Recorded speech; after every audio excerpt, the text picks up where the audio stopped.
Hello, this is Dr. Paul Cottrell, and I'm recording this on October 9th at 9 o'clock.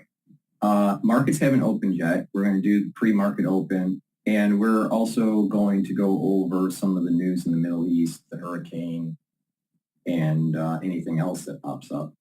A lot of times things pop up that you didn't plan in terms of the news. So please make sure you subscribe to all my channels.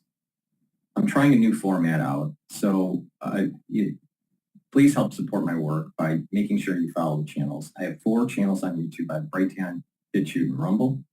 In addition, you can follow me on X and on GETTR. I have 2 X feeds. One is Dr. Cottrell, and the other is the Studio-Reykjavik. So please follow me on all those means. I have thousands of videos for free. So it is through the support of your donations that allows me to do this. So please help support my work by donating on my website, the-studio-reykjavik.com. You can donate through Stripe, PayPal, or Buy Me a Coffee. You can also directly go to the Buy Me a Coffee website through the link that is in the description of this video. In addition, you can be a paid member to my Patreon channel. By being a paid member on my Patreon channel, higher tier members can get access to my pulmonology and immunology lectures. So that's a great way to help support my work, and you get informed. Thank you for your support, and I do appreciate it. Now, I also have lots of different products on my store, the-studio-reykjavik.com, and I'd like to go over some of those products. I'm a big proponent of anti-aging and longevity and health protocols. And it's proper diet, proper supplementation, proper rest, proper mindfulness, training your brain intellectually, talking to people. When you do all these things, proper exercise, balancing, when you do all these things in tandem, what happens is your body can heal itself. You build up a better immune system, better endocrine system, and you are slowing down the aging process. There's 3 pillars to this anti-aging protocol that I have. Neutralize pathogens and improve and boost up your immune system, bring down free radicals and increase your energy levels, and bring down inflammation. By bringing down inflammation also helps to boost up your immune system. And it also helps many other systems like your cardiovascular system. So yeah, this is something I have developed since I was 16 years old. Right? I'm a lot older than 16 now. I don't look good, but I'm a lot older than 60. And it works. But you have to follow it. It's about stacking certain types of supplements. I will, everything I sell, I use. Now, if you have questions, you can, send me a message and I'll try to answer them. But the best way to do it is just to follow my lead, all right? And by following my lead, you're going to be able to boost up your immune system, improve your health, improve your endocrine system. You're going to notice that you're aging slower. You're going to have more energy too.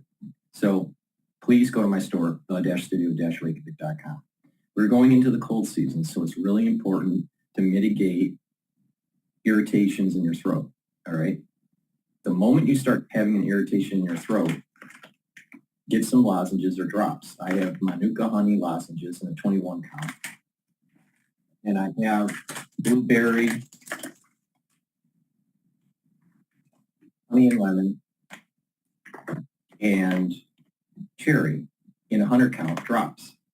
The moment you have that irritation, either because of an allergy, it's the allergy season, or even the cold season, the moment you have that irritation, you want to take these drops or lozenges. These have structural nanosilver. So what it'll do, it will neutralize the pathogen and create these secretions to maintain the mucosal barrier. When you maintain that mucosal barrier on your epithelial lining, what that does for you is it decreases the chances of getting further infection. You want to mitigate it as soon as possible. Why? If you get sick and it's benign, something that's mild, right? It may last for 5 to 7 days. But it takes 3 weeks to 4 weeks, depending on how severe, to actually heal your cells that have been damaged from the infection. 3 to 4 weeks. The average person gets 3 infections, 3 colds a year. 3 colds a year on average. Mild. That means that 25% of your year is in heal mode. Infection/heal mode. You've wasted 25% of your year by just healing. And then the rest of the 75% is trying to do other cellular processes in healing. But if it's focused on trying to remodel because of an infection, then the immune system isn't as robust. So it's important to reduce the number of times that you get sick. All right, so your body's healing and you want to boost up your immune system. It can be done, but you have to be vigilant. And one way to be vigilant is to make sure that you take these lozenges or drops the moment that you have that irritation. All right, these are very high quality. All right, so please go to my store, the-studio-reykjavik.com. Mitigate that problem during the allergy season or the cold season. So you're reducing the chances of getting further infection. Now, if you have a severe cold, it takes much longer than 3 or 4 weeks to remodel. You may feel better after a week or two, but it takes a few weeks to remodel. And the worse the cold is, the longer it'll take. All right, and the more inflammation you built up, and increased inflammation also causes cellular damage in other places in the body. So it actually ages you. You'll notice that people that are sick all the time, they age quicker, and people that have bad immune systems, get sick more often and age quicker. That's part of the reason why. So pay attention to what I'm saying. I know. I practice and know this subject matter very well. So by being a participant, an active participant in anti-aging, and trying to apply it and practice it on my own body, and learning how to improve it by stacking, you can, just by following my lead, you will be able to improve your health.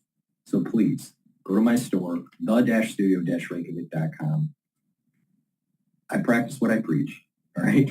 And that is basically you can slow down the aging process, improve your longevity, improve your immune system by being vigilant and doing these anti-aging protocols that I talk about all the time. So please go to the store and get the lozenges and drops, all right? Now, I also have toothpaste, structural nail silver toothpaste, whitens your teeth, freshens your breath, helps with the gum line, and with good oral hygiene, reducing the chances of cardiovascular disease and valvular disease. Because of the structural nanosilver, it's neutralizing pathogens and reducing that plaque, so that's really important. So please go to my store. It's the best toothpaste that you can buy, way better than anything that Alex Jones sells. Structural nanosilver gel, dual-purpose product. It can improve your skin by applying it on the skin daily and then exfoliating. Most people, what they do is they put it on the skin at night and then exfoliate in the morning. You'll notice your skin's clearer, and you'll notice that your skin is tighter, especially on your face. In addition, structural nanosilver gel can help heal wounds, abrasions, minor burns quicker. Why? Because it keeps the wound clean. In addition, this will help to neutralize pathogens. So you put it on your hands, it stays active for 5+ hours, around your mouth, around your nose, around your ears, around your eyes, and lightly coat your nostrils. Very important during the cold season, when you're at work or when you're at home. Trust me on this. It's a very, very good product. And Max 35. Max 35 is a structural nanosilver liquid.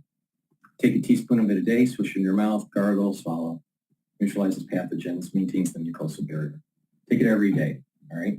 If you're not feeling well during the cold season, take a tablespoon or 2 a day. I also have 5 different varieties of structural nano silver soap, very high quality soap made from structural nano silver. All right. The 2 that I have in my hand are the lemongrass and the charcoal tea tree, but I have peppermint and oatmeal spice and the one other one. And these are very high quality. Get a couple bars for your household. They're way better than Dove. Dove has all those chemicals in it. You don't want to do that. The whole idea is to detoxify your body. So please go to my store, the-studio-reykjavik.com. Now, what I want to do is I want to just drop into Al Jazeera. You know, this will be very fluid. I'm going to drop into Al Jazeera, and then I want to go to an interview that the Sun did with an ex-official intelligence officer.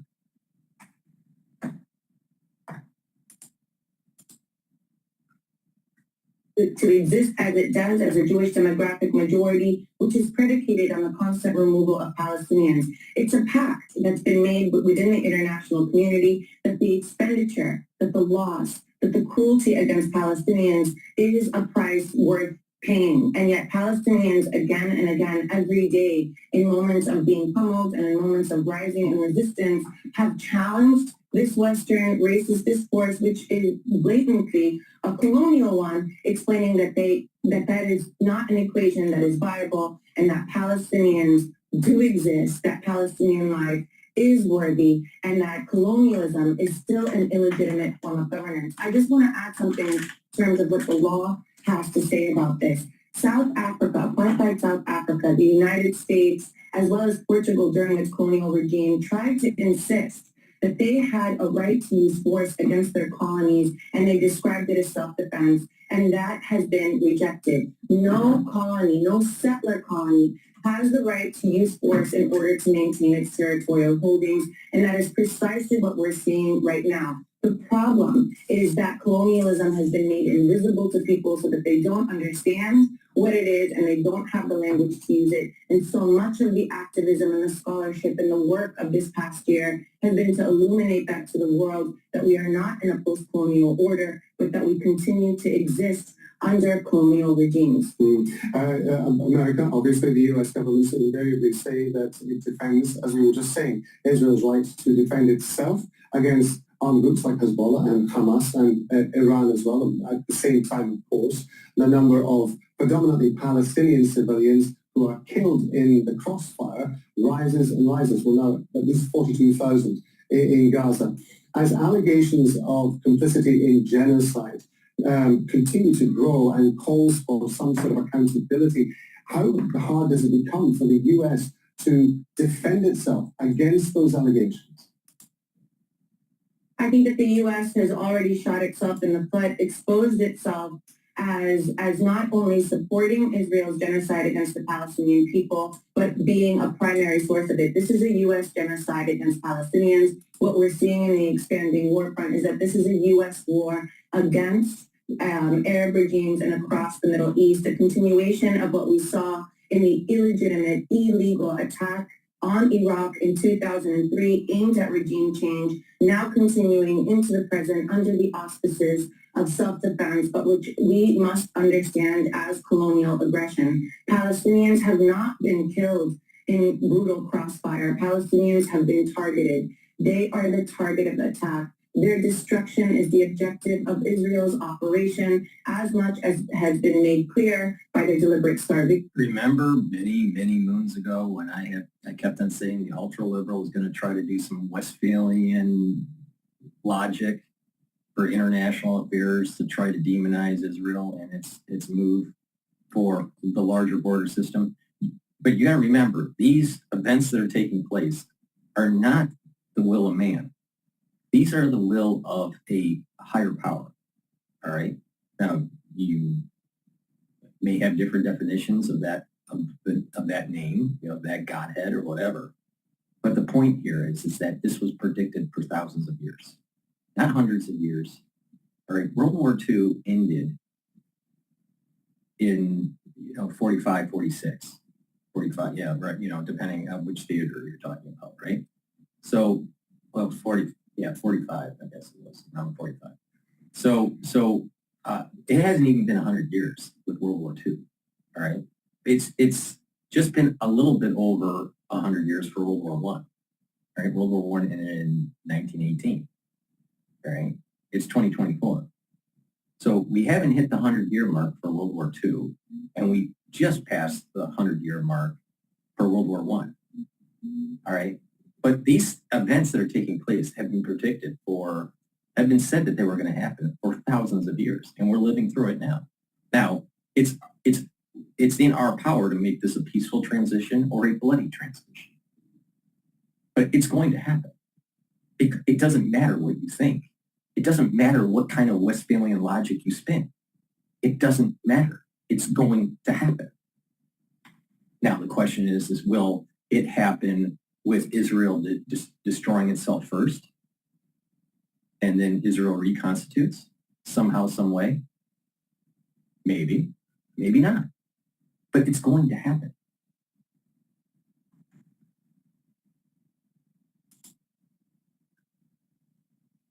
And the attack on their residential buildings, the decapitation of their hospitals so that they cannot even be treated, the denial of safe quarter, the sniping of children twice in the head, as we've been told, and the continuing strangulation. And so the first and primary objective must be to end the genocide and then to exact accountability for it. So when we say never again, it means never again for anybody and not just those who exist within European society. Erica, thank you very much indeed for being with us. Thank you for having me. Well, Western governments have been accused of hypocrisy, the double standards laid bare in their reaction to Israel's war. It stands in stark contrast with Washington's stance against Russia with its war in Ukraine and its diminished credibility to what U.S. administrations like to invoke time and time again, the idea of an international rules-based order. It's a glimpse of some of that contrast.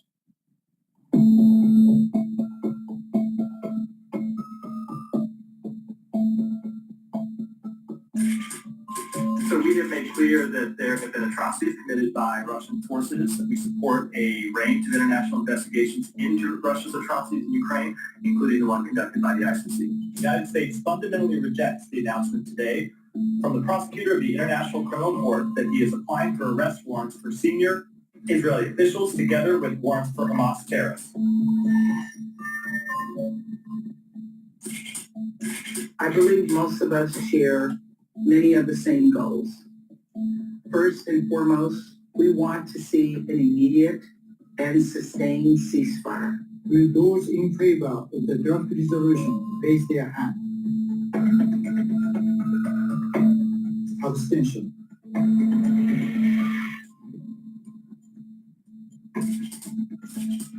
It's hard to look at what he's doing in Ukraine, what his forces are doing in Ukraine, and think that any ethical, moral individual could justify that. And being honest about the fact that there have been civilian casualties and that there likely will be more is being honest, because that's what war is. It's brutal, it's ugly, it's messy. I've said that before.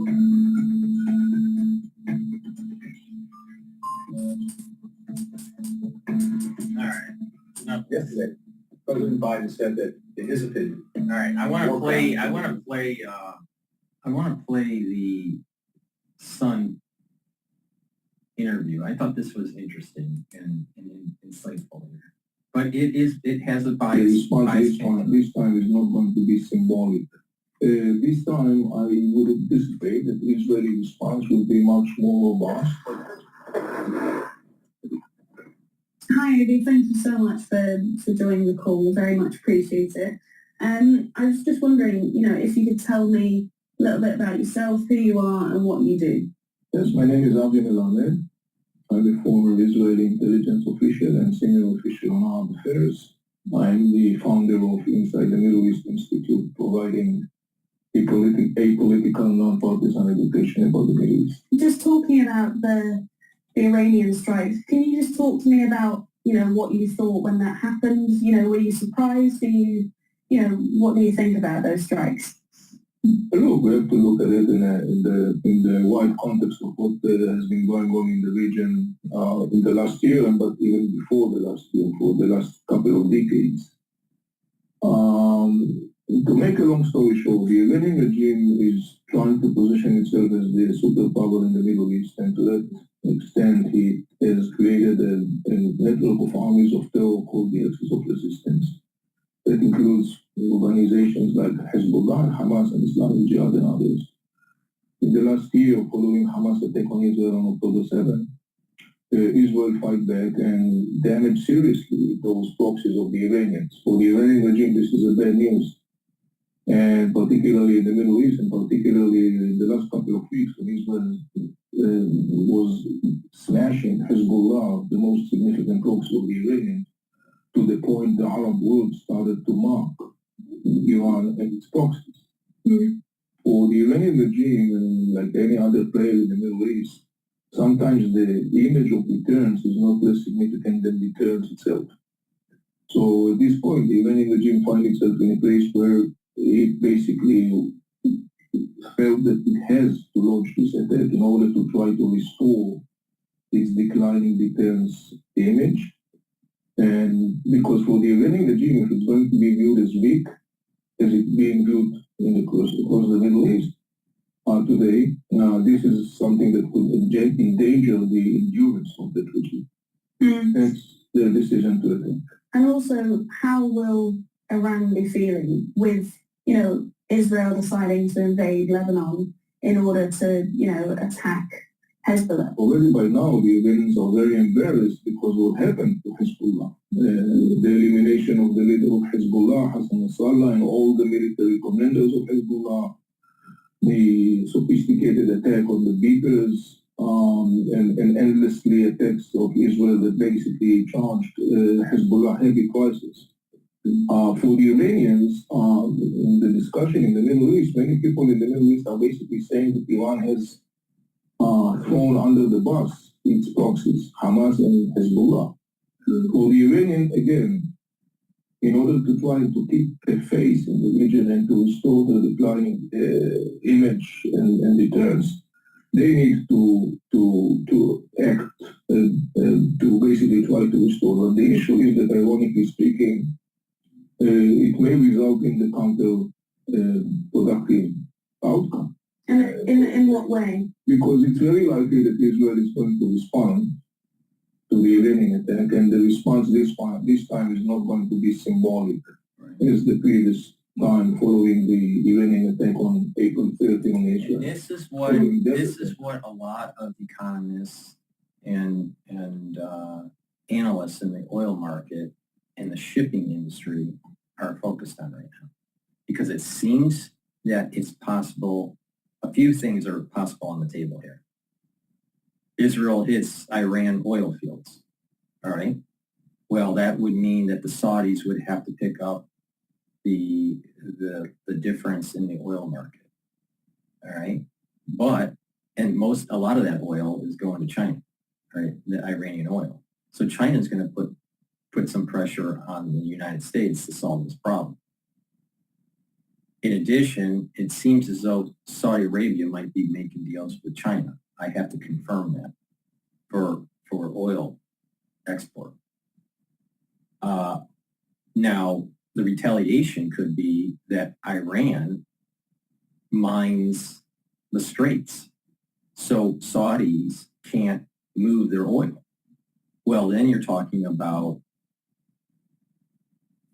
I don't know, 9 million barrels of oil a day, 10 million barrels of oil a day, not being able to feed the international market. And so oil prices will skyrocket. Oil prices will go up, at least short term, with just a strike on the oil fields in Iran. But if the straits are mined or attacked and ships can't get through, oil tankers can't get through, there's going to be major appreciation in the oil market. And the United States is going to have to go in. All right. So right now oil is trading at about 72 something, 72, 73. all right, for WTI, all right? It was trading at 78 just a couple of days ago, so it's been going down a little bit. Now, that could be the news coming from China that their economy sucks, right? And their demand for oil is going to be going down. So that's bringing down the price. So the economy isn't going to be as robust in China, but you have this potentiality of the straits to being mined or the tankers to be blown up by Iran or the Houthis. So that will raise the price. And if Iran decides to knock out oil fields, or oil, reserves that are above ground in Saudi Arabia, you're talking about, many months of being able to fix that. All right. Or it could be down for a year. Who knows? Depends on how much the damage is. If it's somewhat benign, then maybe just a couple months. But if it's something major, it may be a year. So it depends. And so this can really escalate to maybe $5 or $10 a barrel more.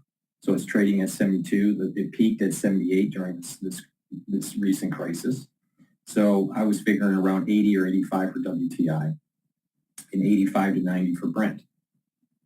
All right. But if you're talking about mining the straits, knocking out tankers, or destroying oil fields in Saudi Arabia, you're talking $100, $120 a barrel in WTI, and maybe 130 in Brent, or 140 in Brent.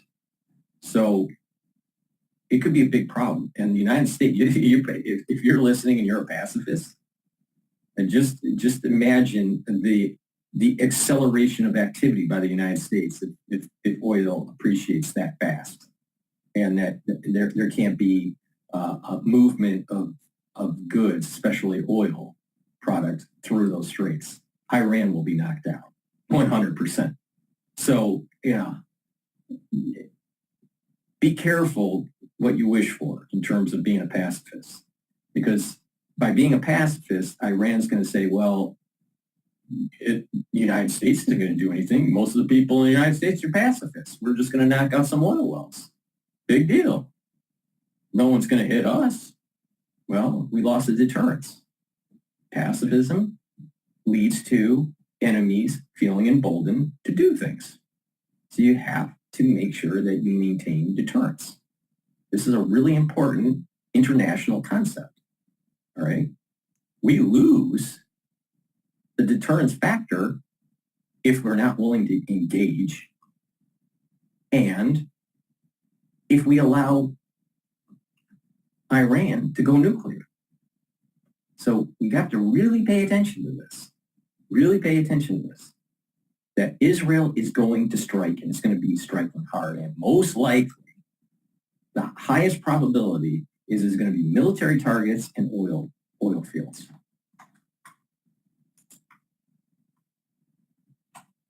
Israel kind of responded in a very symbolic way.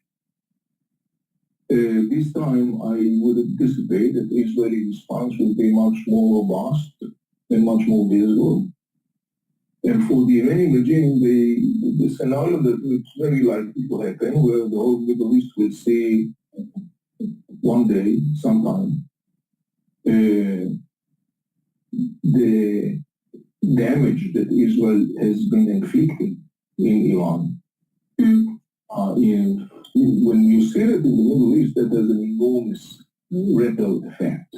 And so in that sense, I mean, if the Iranian regime is going to be severely attacked by Israel, and it's going to lose strategic assets, and it's going to be very visible and very visual, the main of that is that the Iranian regime launched an attack on Israel, hoping to restore its declining deterrence image, but actually what happened in the end is that it's kind of like coming across as very vulnerable and very weak. Yeah. And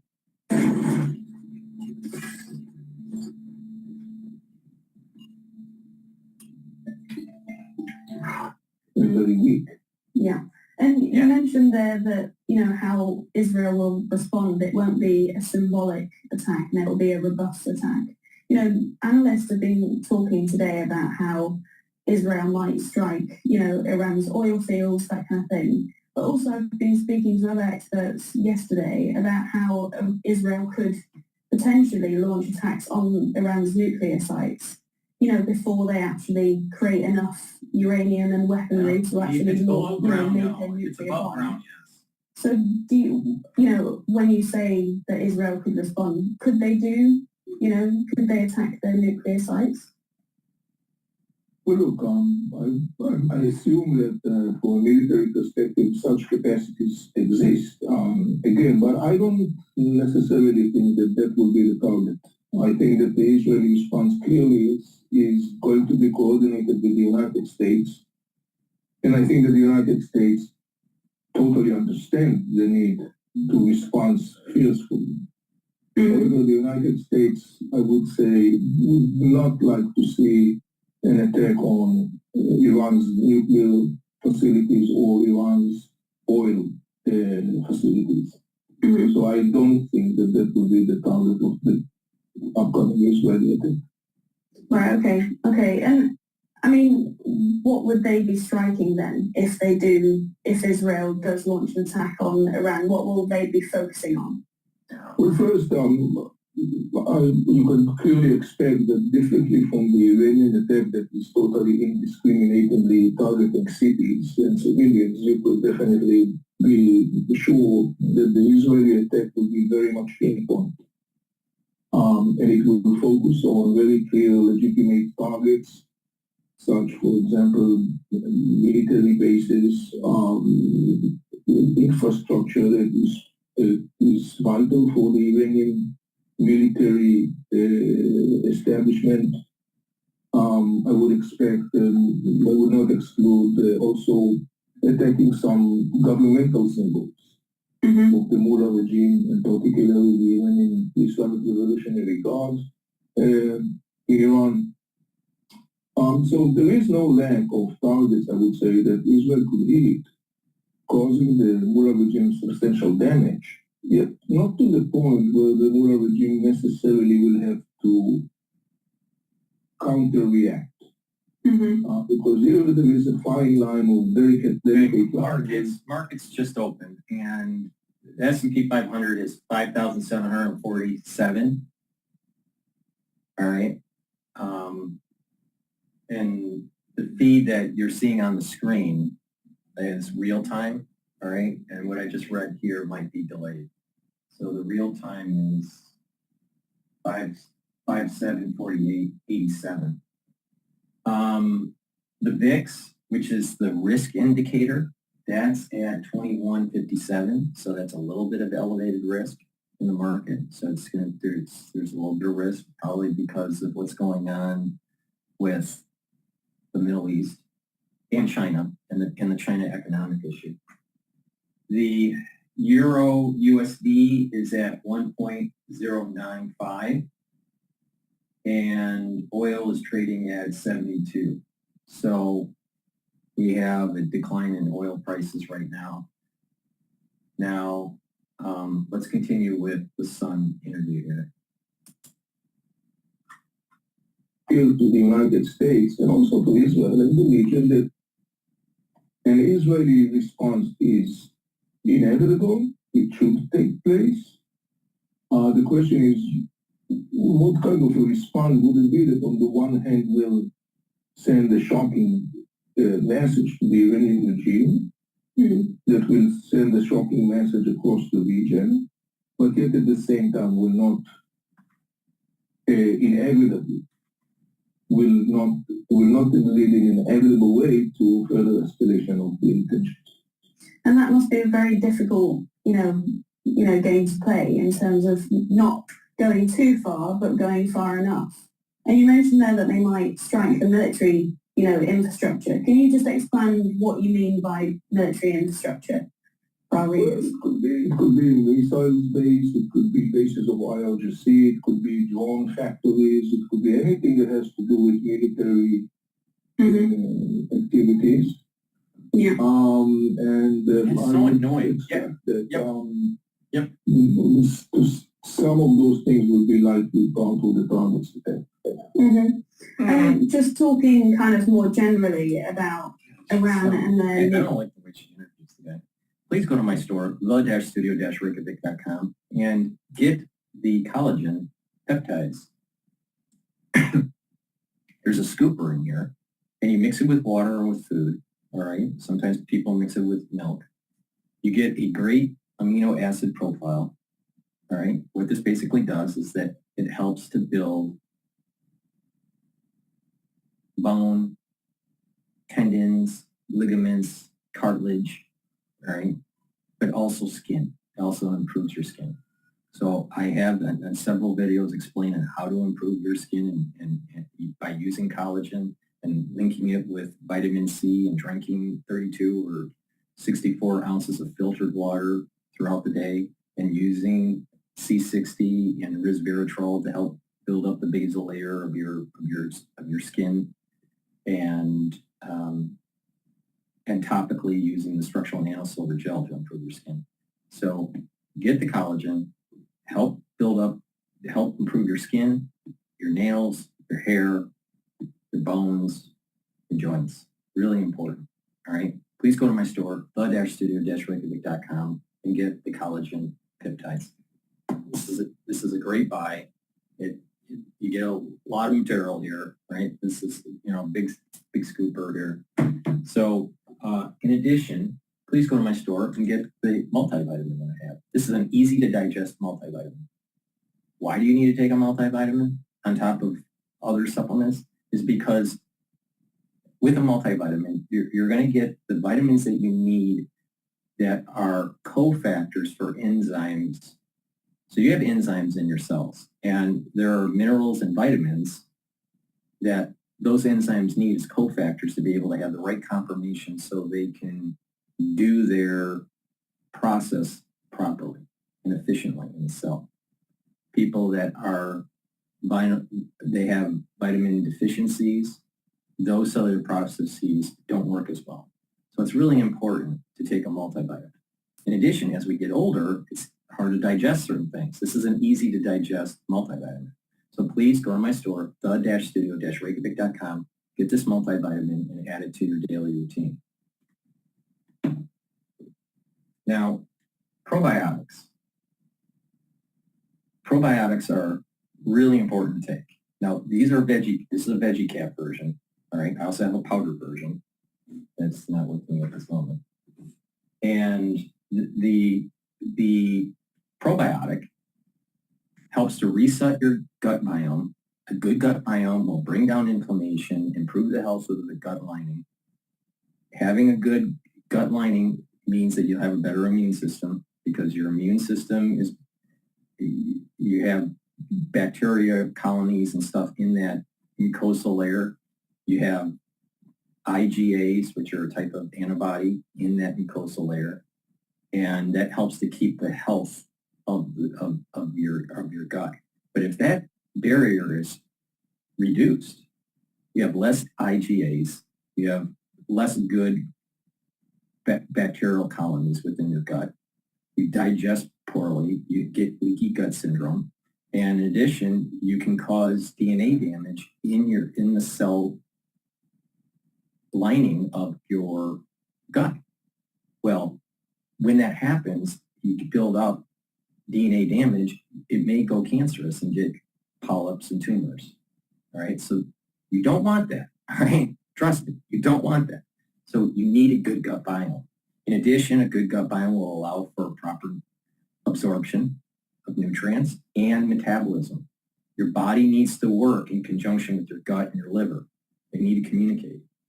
Also, mood and mental clarity improves with a better gut biome, and your skin will improve with a good gut biome. So please go to my store, the-studio-reykjavik.com, and get the probiotic. This is in the veggie cap form. And lastly, it's important to take a vitamin B complex supplement. Why? Well, you need good, healthy mitochondria. The first 5 B vitamins, B1 through B5, help with the electron transport chain of your mitochondria. All right, that's where you build that ATP, where you get that energy source that your cells need. All right, if you don't have good ATP, you're going to have lack of energy, and your neurons aren't going to shoot off those neurotransmitters as fast, and you'll have neurodegeneration. All right, as we get older, our mitochondrial health goes down. And that's part of the mechanism, not the only part, but part of the mechanism of neurodegeneration. But also, your muscles need a lot of ATP. Well, if your mitochondria is not healthy, you can't have healthy muscle mass. You'll atrophy. Your immune system needs ATP. So your immune system starts to atrophy. So please go to my store, the-studio-reykjavik.com, get the vitamin B complex to maintain neural health, to improve your energy levels and your cellular metabolism. Please go to the store, the-studio-reykjavik.com. The link is in the description of this video. Capabilities in terms of they are, forming uranium, they want to make a nuclear bomb, but right now they don't have the right infrastructure.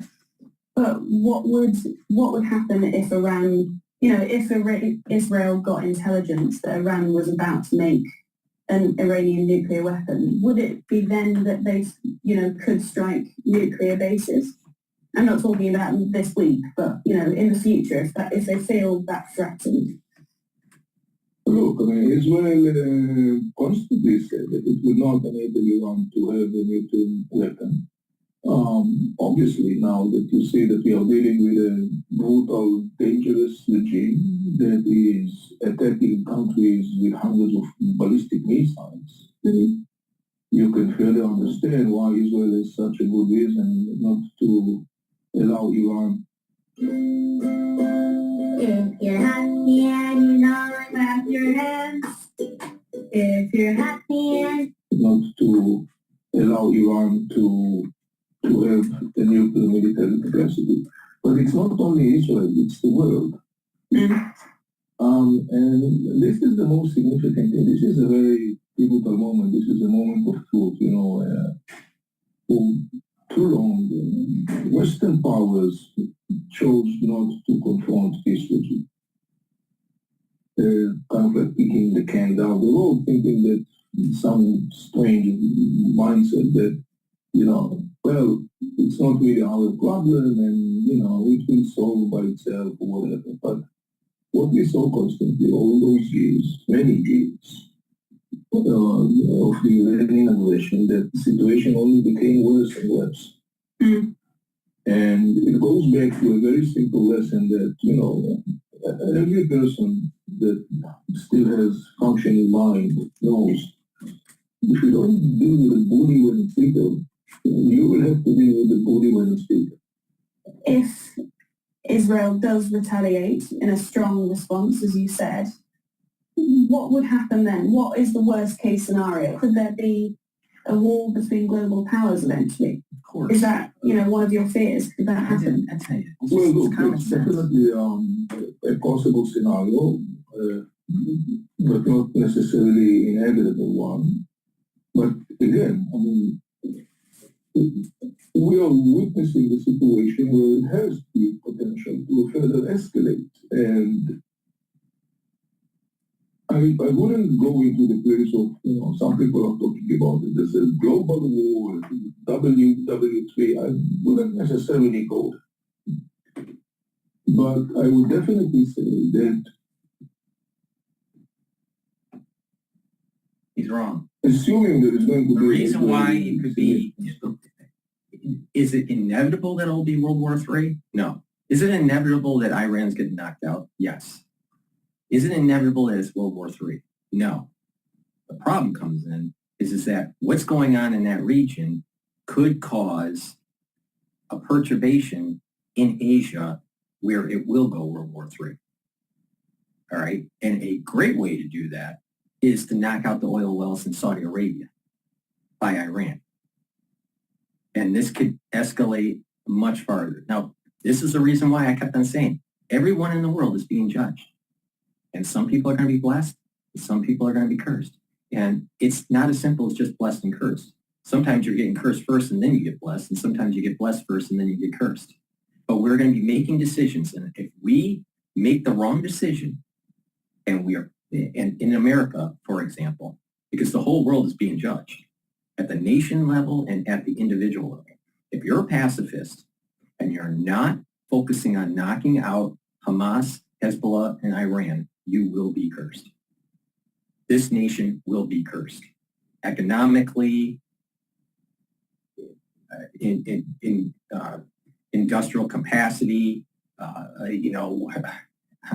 and Mother Nature issues,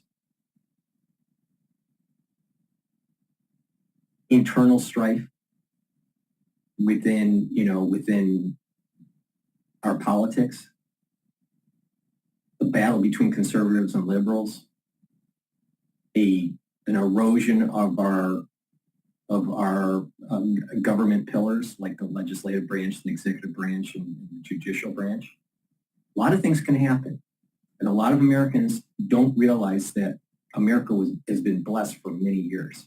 Yes, of course, we are hardworking, right? But the thing is that it's through blessing that we have been able to be so prosperous. And we're a very fortunate nation. But that doesn't mean it lasts forever. And the way we handle things may take away that blessing.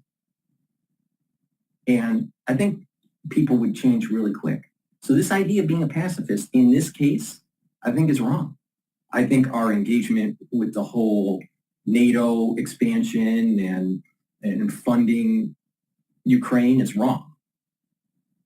But helping with this situation in the Middle East, this is an existential threat to the whole world.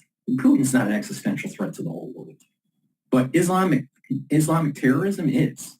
It's a cancer. And it's been a cancer for a long time, going way back to Saladin, and the Crusades. So we need to wake up here. And this can boil into Asia.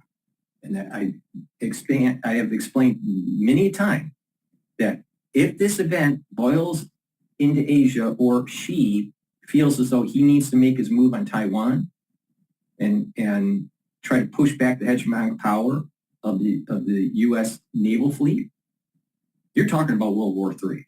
That's World War III right there. So that's why people need to start focusing. And I've been saying, I said this in 2020. I said that the whole issue that happened in 2020 may embolden in 2025 President Xi to make his move. And we're just looking at conventional warfare right now. Just imagine what happens with unconventional warfare, biologics, chemical, radiological, maybe even weather. Who knows? Response. Then the ball will be at the court of the language. And following that, the Iranian regime decision how to react to assumingly upcoming Israeli response would, to a large extent, dictate the trajectory down the road, and particularly in the context of the United States role. Because if we will find ourselves in a scenario of a wide open war between Israel and Iran, the United States will have to step in. And so that will be a situation where the calculations have to be meticulously done by all the sides involved, and particularly by the Iranian regime, because the Iranian regime is very vulnerable in many ways, and Israel, let alone the United States, could simply hit that regime to the point it will collapse. If there will be, and I don't think that will be the case in the upcoming Israeli response, but if there will be an attack on the Iranian regime oil infrastructure and some other strategic infrastructure. And that would definitely could result in a generated process, a rapid process that will lead to the downfall of this region. And you mentioned there that, you know, Iran is vulnerable. How is Iran vulnerable? Just expand on that point. Now, I'm sure Ritter, if he was, you know, watching this guy talk, he would just say, well, he's just propaganda for Israel. I'm telling you, Scott Ritter is wrong about what's happening. He's right about what's happening in Europe. He's wrong with what's happening in the Middle East. And this forward assault by Israel on Lebanon to kill Hezbollah and striking Iran's capability, right? He keeps on saying Israel is going to be defeated and all this. I don't think that's going to be the case. I really don't think that's the case. He's been pretty accurate with what's going on in Europe. And maybe that's, you know, maybe that's his shtick. I don't know. But the thing is, he seems to be awfully wrong on Israel. Now, maybe it's because he's biased. I don't know. But he's not right. I mean, he's obviously not right. I mean, they destroyed the command and control of Hezbollah. Israel destroyed the command and control of Hezbollah, and you're hearing all over the news now that Hezbollah is weaker. Now, that doesn't mean that it's going to be a walk in the park when they start going in massively into Lebanon. You know, they have done some incursion, they've been doing a lot of strikes, but the main invasion has not happened yet. It has not happened yet, all right? So, yeah, I'm a little surprised that it hasn't yet, but the thing is, it probably will happen after Sukkot, which is going to be around October 23rd, October 24th, all right? So that's when I think the big assault is going to happen. But in the interim, there may be some situation with Israel and Iran may hit Tel Aviv. But it gets to the point that you got again, even in Israel, there's curses. You know, Israel's nation could be blessed, but there could be curses within Israel. And there is this battle between the ultra-liberal and the conservative or the observant. Let's use it as the term observant, but it's like a conservative movement if you want to use it in terms in the United States. There's a conservative movement or an observant Jew movement in Israel, and there is this ultra-liberal that doesn't observe the commandments. All right, they're non-observant Jews. They're pseudo-intellectuals that believe in some Westphalian bullshit. All right. Now, you know, they're that typical New Yorker that should, you know, reads the New York Times and then thinks they're an intellectual. Reading the New York Times doesn't make you an intellectual. So these ultra liberals are given a chance, and on Friday is when Yom Kippur starts. They're given a chance to repent and to make good and move towards observance. They don't have to be Orthodox, but at least do something and stop being such a crazy fuck.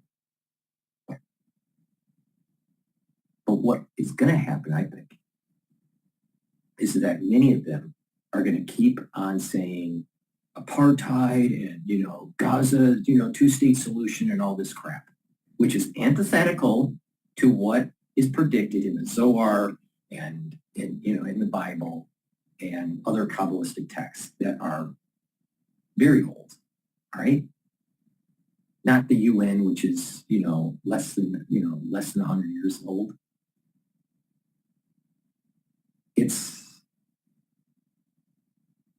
These texts are where it's at, all right? They're telling you what's going to happen.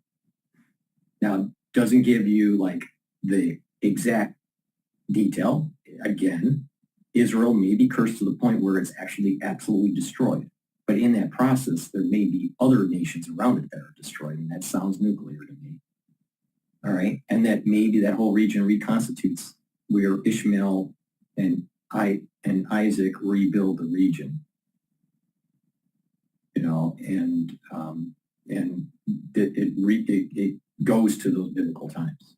Maybe there needs to be a major purge of the people in all of the nations, including Israel, for this to happen. I don't know. I do know this, that Israeli borders are going to the biblical time borders. That's going to happen. No doubt in my mind. Now, it seems that what Netanyahu is doing is going to lead to a larger conflict in that region that will bring other nations involved, the United States involved, and it will change the power dynamic in that region, where there will be a larger border system that goes back to what is circumscribed in Numbers in Ezekiel. And then you're talking about bringing down the Dome of the Rock and rebuilding the temple.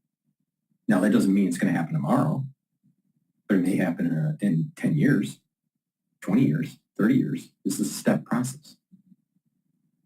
And we're not sure if there's going to be a nuclear exchange, which is possible. So maybe there's a nuclear exchange and 50 years or 100 years later, there's a reconstitution of Saudi Arabia and Israel. Who knows? But a nuclear detonation in a major oil region causes a big problem, all right? Because it's really going to be hard to put gasoline in your car, all right? The whole dynamic of the world is going to change, totally change. So was it better to be a pacifist, or was it better to be proactive and knock out Iran, Hezbollah, and Hamas? Now do you understand the wisdom of the Rebbe? Because what the Rebbe told Netanyahu in the early 80s, what not to do to be successful, is what Israel did. They didn't follow. Hold on, I gotta plug this in. They didn't follow what the Rebbe warned them. They didn't follow in the 80s, the 90s, the 2000s, the 2010s, the 2020s, and they failed. Now they have a chance. Now what's amazing is how the Rebbe knew that it was Netanyahu that was going to make this move. Yet he talked to him when he was a UN representative in the early 80s. Now figure that one out. You're talking about someone that saw something happen 40 years before it happened. Now, do you think Ritter is more accurate, or do you think the Rebbe is more accurate? Because I'm pretty sure the Rebbe is much smarter than Ritter.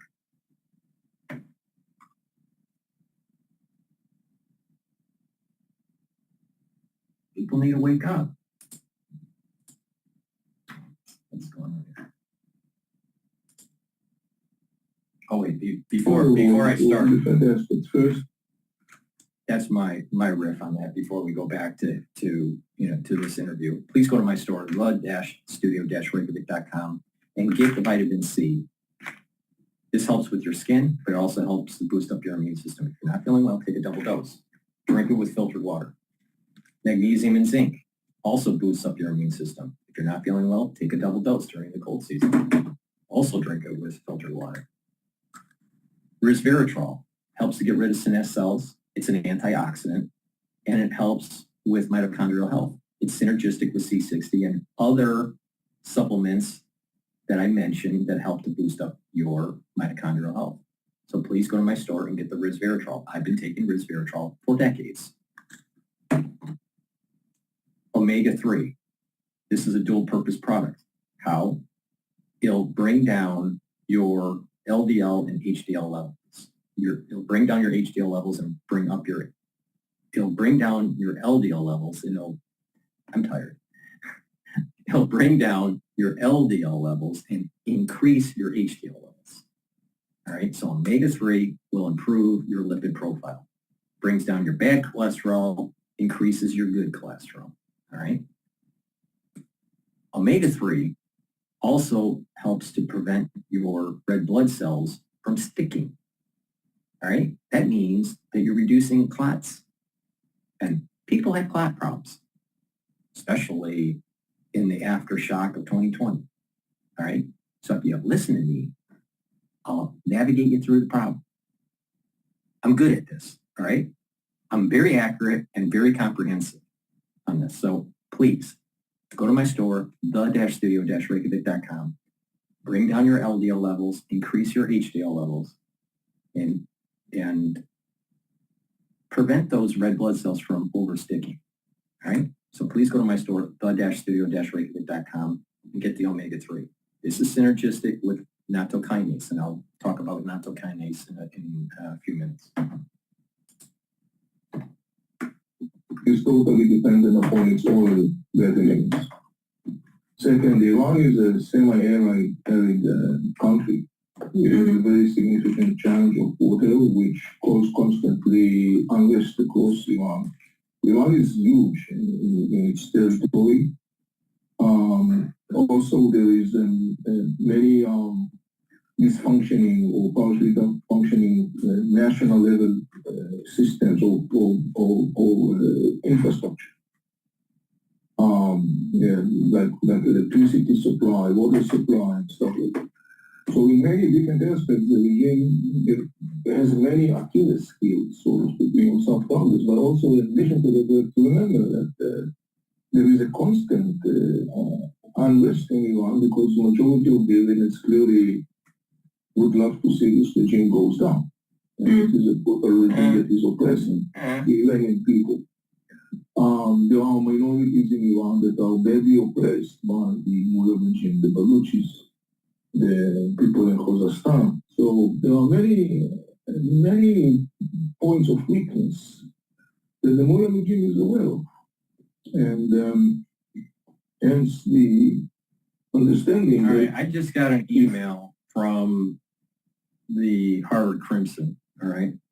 And there was an incident on campus where someone sprayed red or put red paint on John Harvard's pedestal and broke the window behind John Harvard at the hall there, the Harvard Hall. So there was vandalism and the breakage of the window. That happened on, I believe, October 7th. So there was a statement that was made by the Harvard Undergrad Palestinian Solidarity Committee, all right? And they stated that they're for Gaza and, basically, Israel bad. So let me just read the synopsis of this. So the President Garber is the new president. So Garber criticizes PSC statement, so Palestinian Solidarity Committee. So Garber criticizes PSC statement. In an interview with the Crimson, Harvard President Alan M. Garber, 76, that was when he graduated from Harvard, criticized the statement by the Harvard undergraduate Palestinian Solidarity Committee, which stated that Hamas's attack on October 7th was the day Gaza broke through Israel's blockade. Though he described it as offensive, Garber said he would not issue a university response to the PSC's statement. So, and just imagine as Israel starts to blow up stuff in Lebanon and Beirut and move forward and destroy Hezbollah and strike Iran, I'm pretty sure that these protesters that are pro-Palestinian and pro-Hamas, pro-Hezbollah, they're going to start doing their protests again. Now, I think the Democratic Party has told them, keep it at bay during this whole election process, and after the election, then let it rip. So I suspect that after November, you're going to start seeing protests. Now, what month? I don't know. Depends on what transpires on the battlefield. But I think there'll be more. I think we'll start seeing similar protests that we had earlier this year. So stay tuned, because the Palestinian, protesters are chomping at the bit waiting for their opportunity. Severely damaged. The accumulated interest of something that could be potentially the downfall. Good morning, everyone. Ready for the big meeting? I have to write this project plan. I just need to reply to 40 emails. Linda? Oh, their date disappeared. Too many emails, messages, docs. That's why I'm Grammarly. It's AI that helps me write. That could be potentially the downfall of the Do you feel like the West and the US especially have done enough to thwart Iran, to stop them, to kind of stem their power? Because obviously Iran has got so many of these proxies. No, we've been whining. We've been whining that they were going to have a nuclear weapon, but we didn't do anything about it. We actually gave them money, saying that, if we give you money, like 150 billion, that, most likely you're not going to use it for nuclear capability and all this stuff. And we'll ease sanctions and all this. The Obama administration got us to this point. But it's not just the Obama administration. It's the Bush administration, Bush Jr., that couldn't get the job done in Iraq and Afghanistan. We didn't win at Iraq and Afghanistan. Not even close. Not even close. But it'll be spun in the American media that we did, but we didn't. Look at what with Clinton. He was weak. He was weak when it came to using the military. Bill Clinton. Now, take a look at George Bush Sr. He gets, he had this idea, well, let's get Iraq out of Kuwait and decimate the military and then go home after 100 hours instead of actually knocking and decapitating Saddam Hussein. Because if he did that, we wouldn't have maybe had the war in Iraq post 9/11. So again, U.S. failure. But what about, go all the way back to the Beirut bombing with the Marine barracks and how Reagan was afraid. Or look at recently with Donald Trump. And I'm going to vote for Donald Trump. Why? Because of the lawfare that the Democratic Party unleashed on him. But he's not perfect, by far. But I think America will be better off in the long run with him than with Kamala. But he even failed. He was afraid to knock out Iran. We've had many presidents that fucked us up, and it's time to get the thing done. It's time to get this done because it's only going to get worse. Only going to get worse. If any of those presidents were able to do regime change in Iran and destroy their nuclear capability, it would not have had the higher probability of the engagement of China. But now, because China has been built up and they built up their military and they have their eyes on Taiwan and the first island chains, our eye is not just on the Asian theater. We got to deal with the problem in the Middle East. And so we're stretching thin our troops, and especially our Navy. Big problem because of failure at the presidential level because of being a pacifist. This is how we get to this point. And this is why the Ribby said, don't be afraid, don't be hubris, and don't listen to the international community and get the fucking job done. Now, I'm sure you didn't say get the fucking job done.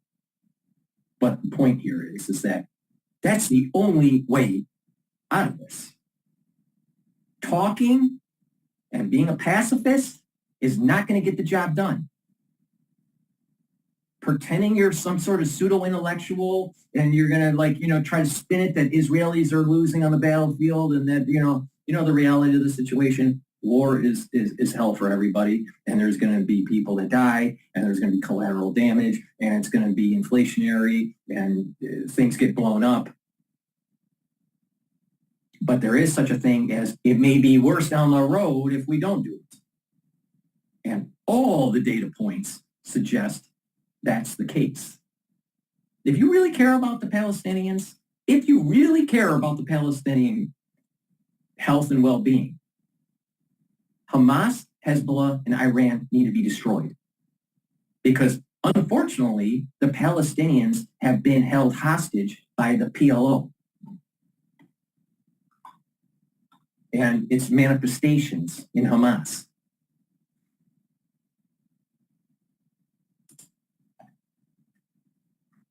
So many proxies that, is in their pay pocket. Do you think that the US and West have done enough? Well, I mean, when you see the reality on the ground, in particular what's happening right now in the Middle East, the answer is very clear. The answer is no. Mm-hmm. Yes. And how does that make you feel? So, as a professional analyst, and I have been for years warning about that. In fact, in my most recent book, Inside the Middle East, Entering a New Era, that was published in 2022, I specifically portrayed that scenario that we see today. Mm. And I was very clearly indicating that the road leads there. It is very unfortunate and very frustrating to see that policymakers in the West, for whatever the reason, chosen not to confront this enormously alarming reality. And there are different reasons for that. The bottom line, but in the end of the day, is going back to the whole issue of the lessons that we should take from the situation. Mm. And the lesson is, again, it's a lesson that we kind of like a little bit the West has forgotten. A pissing, brutal regime doesn't end well. Mm. And there is a time where you need to stand and confront such a regime, because if you fail to do that, the price involved is going to be much higher, including for you, meaning the person or the factor that wants to restrain that brutal regime. But it's very clear that there has been unwillingness of Western power to seriously confront them. And when you say confront the regime, what actually needs to be done? What needs to be done to bring down Tehran? There should be a very tight sanctions with no alleviation or any concession of any sort. Mm-hmm. Tightening the sanctions, suffocating sanctions, non-compromising diplomatic boycott all across the board in every possible aspect. Mm-hmm. In other words, using relentlessly every possible non-military handle of pressure. Mm-hmm. And make it clear to the Iranian regime that the military option is real. And if the Iranian regime wants to survive somehow, it has to comply with what the world is saying. It's never going to work. That's why it needs to be destroyed. The interests of the international community. But the Western policymakers clearly failed to do that. And with the invasion of Lebanon, that decision by Israel, what is their end game now? What are they, what are Israel wanting to do now? What's their end game? The end game is to enable Israeli citizens who live in North Israel. The military and even Netanyahu, it wants to create a security bubble that allows them to have people move back into their dwellings in the northern front, into the Golan Heights area. and also, I think also purge the West Bank. Now, how many years of purging, I don't know. So there is kind of like a movement of getting the Palestinians out of the West Bank, maybe into Gaza, and securing the northern front. Now, the northern front, securing the northern front, if Hezbollah and Hamas is destroyed, and Iran doesn't have a long arm proxy, so Israel most likely needs to also knock out the Houthis. And again, the Yemenites are not friends with the Saudis. The Saudis don't like Yemen, so the Saudis might get involved in this. So the point here is that Israel is moving to neutralize the ability of Hamas and Hezbollah to shoot the rockets. But that sets the stage for purging of Palestinians out of the West Bank and a further border control or further land control by Israel. But I think what's going to happen is that as they're doing this, it creates such additional conflict in the region that other nations are going to be involved. Turkey, Syria, Iraq, Iran, Yemen, Saudi Arabia, Egypt, Jordan, all these countries, United States, UK, there's going to be a lot of countries that are going to be involved in this. And that border is, some of the Israel's border is going to be lost and some of it is going to be gained. But what is going to be weird about this is that I think that this conflict is going to move the borders to biblical circumscribed borders. That these borders, these modern borders that we have, are going to actually snap to, emerge, move towards biblical borders. That means some land is actually going to be lost by Israel and a lot of land gained by Israel. So that's my take on it. Now, I could be wrong, and it may take many decades for this to happen. But there's a short term and long term. The short term is that the military is looking to neutralize the rocket launches, and that means eliminating Hamas and Hezbollah and eliminating Iran's capability of financing terror. All right, so that means that they need to neutralize Yemen too, through the Houthis. Longer term is that there's going to be this push for controlling Jerusalem and controlling the West Bank, which is going to add more conflict and more strife in the region. Now, if they really, go at it with Iran, this may speed up really quick, and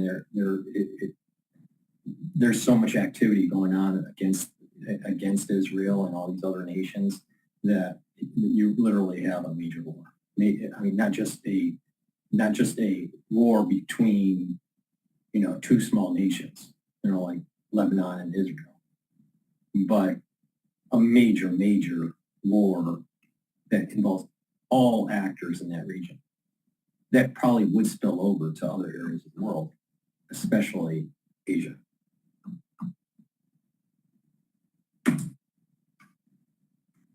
To be able to go back to their homes and live their life like normal people.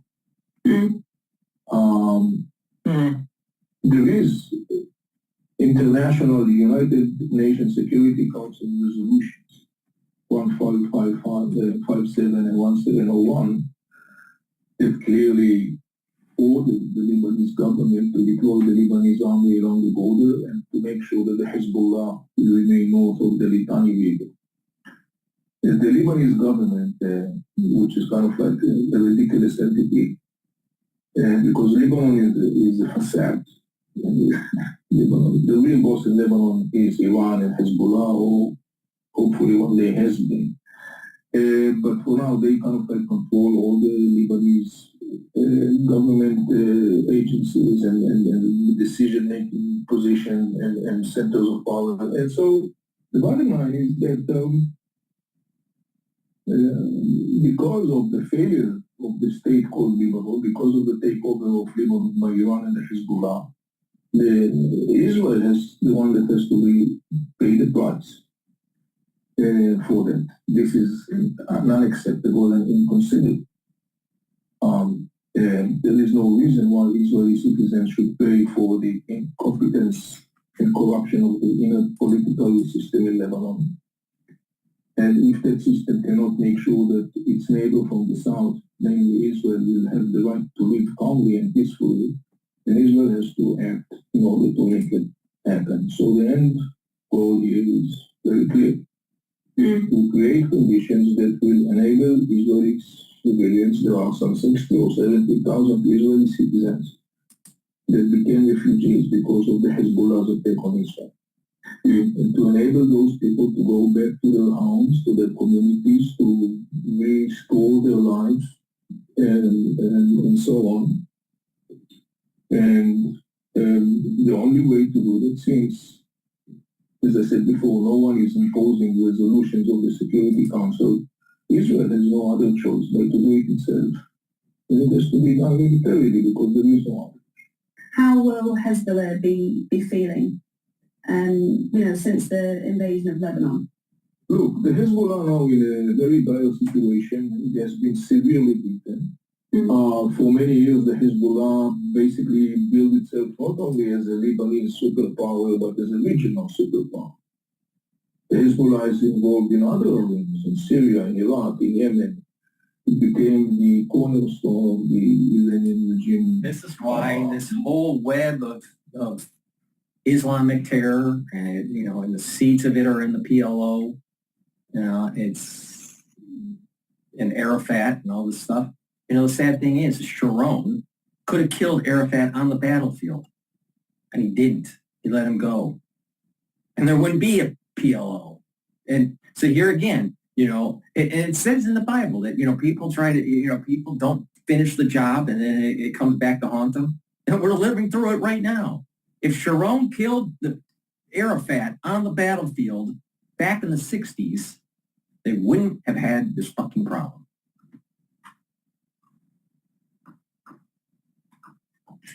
Please go to my store, the-studio-reykjavik.com, and get vitamin D3. Why? It helps to absorb calcium.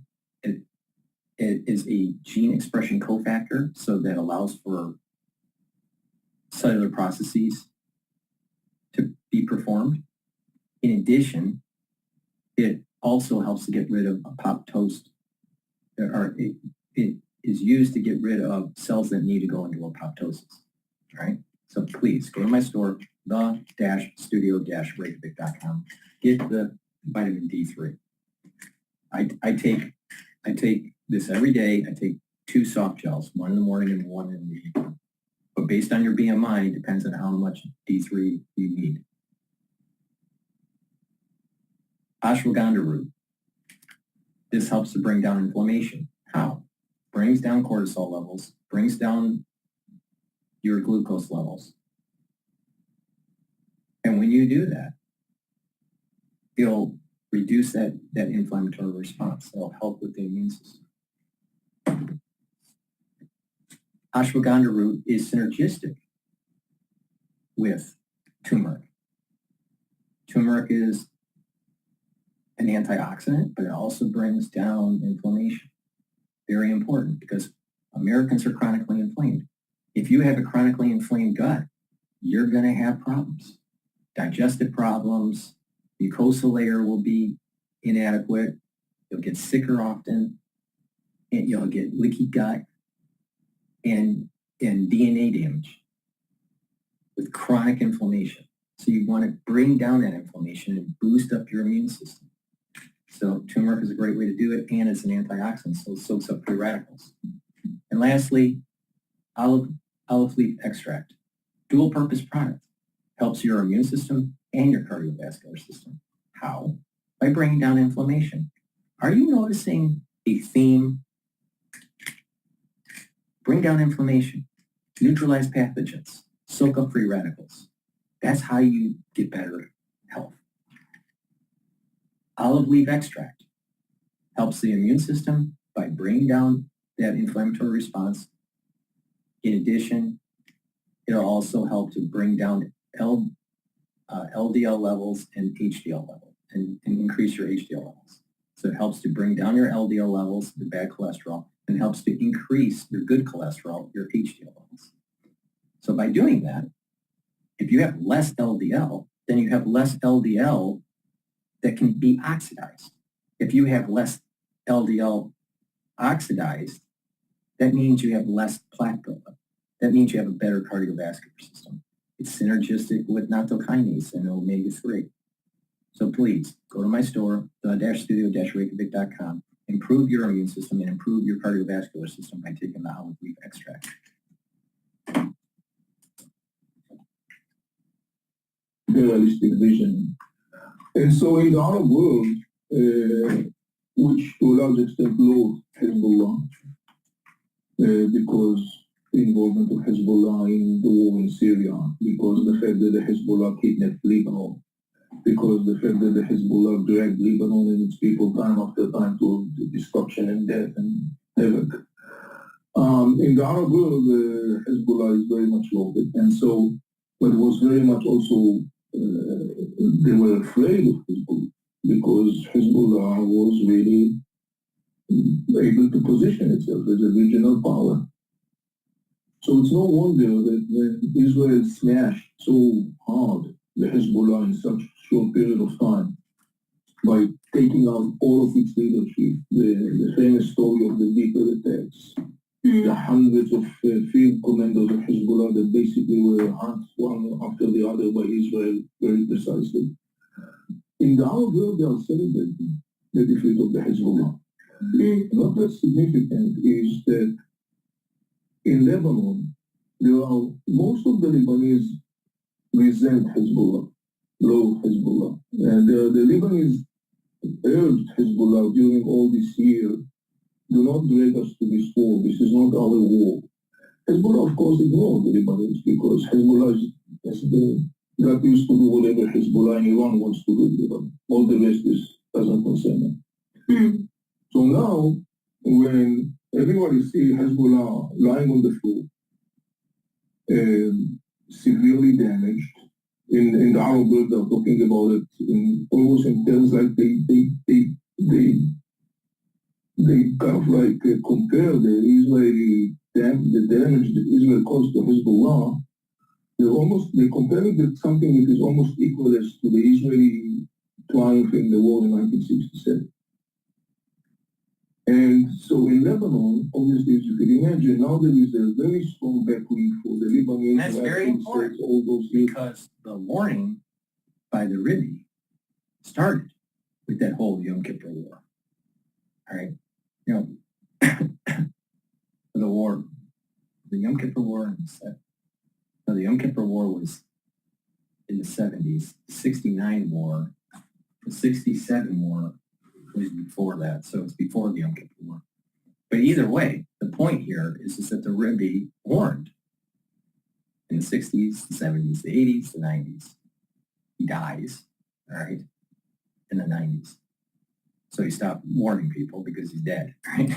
But the thing is that people didn't listen, right? I believe it was 1667 where he told the generals, go to Damascus and show deterrence show force and create deterrence against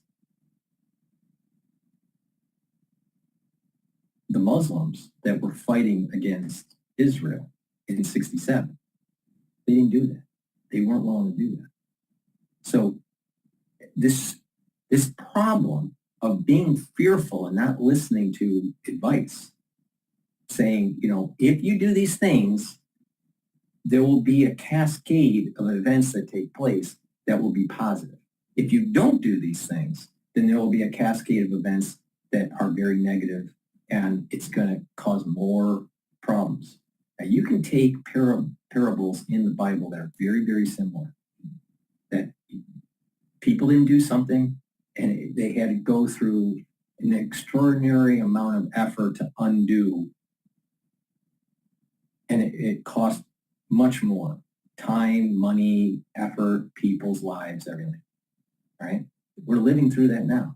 There were things that were supposed to take place in 67 that didn't take place, even though Israel was victorious.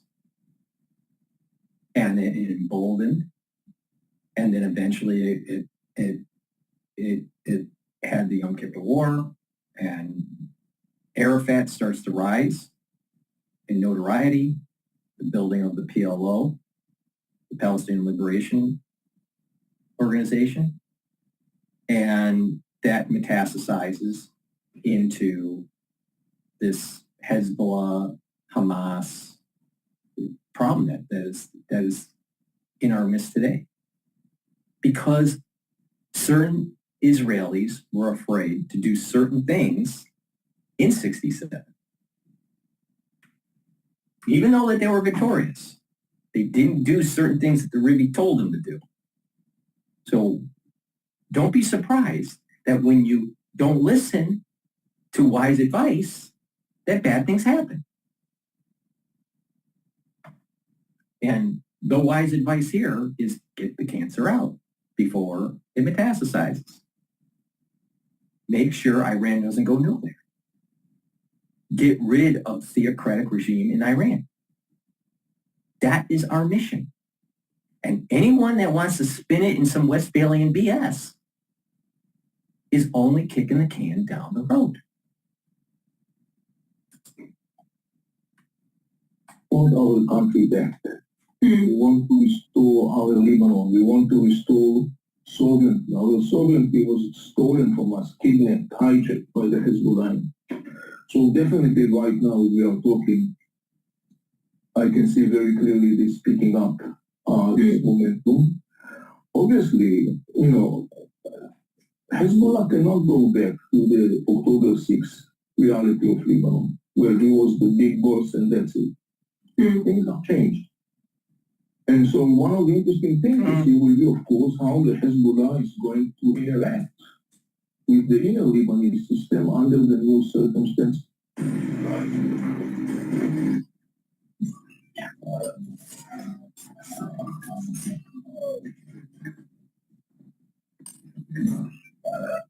System under the new circumstances following his agonizing defeat. This is one of the major things to follow, because this thing has also a major ripple effect when you look at other areas like Syria, the borders, Lebanon, also the Iraqi arenas. Because in those arenas, as you may recall, there are locals who actually are very resentful and, rejecting the Iranian interference or the Iranian rule. For example, in Syria right now, and not in it's not a coincidence.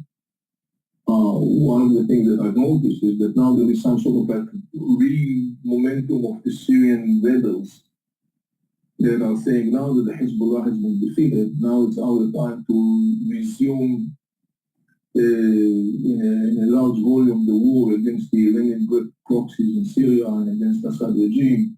Assad himself, interesting enough, is totally silent vis-a-vis what happened to Hezbollah. Even though the Hezbollah was one of the major factors that actually at the end of the day saved Assad rule. And that's really interesting what you just said, how with Hezbollah on the back foot now, where Israel has kind of, gone in with this strong hand, and that actually could mean that, the proxies are turning against Iran itself, so that could this be, the beginning of a new age almost of these proxies turning against Iran? Well, look, it's not that the proxies are turning against Iran, but basically what it does is that it's because of the fact that two major proxies of Iran, Hezbollah and Hamas, are so severely beaten, and particularly the defeat of Hamas and Hezbollah. The outcome of that is that it gives a momentum and a backwind to existing voices and factors in the arenas that are controlled by Iran, namely Lebanon and Syria and Iraq. These are factors that are basically constantly reject the Iranian intervention. And so now with the weakening of the axis of resistance following the major blow that Israel caused Hezbollah and Hamas, and the declining image of the Iranian This defense, is why it's very possible that mercenaries, special forces to hire, kind of, like Blackwater, get involved and work with the Lebanese military to do a two-front offensive against Hezbollah. So it's the Israelis and the Lebanese army. Now, it's a theory. It's maybe on the table to actually implement. Who knows?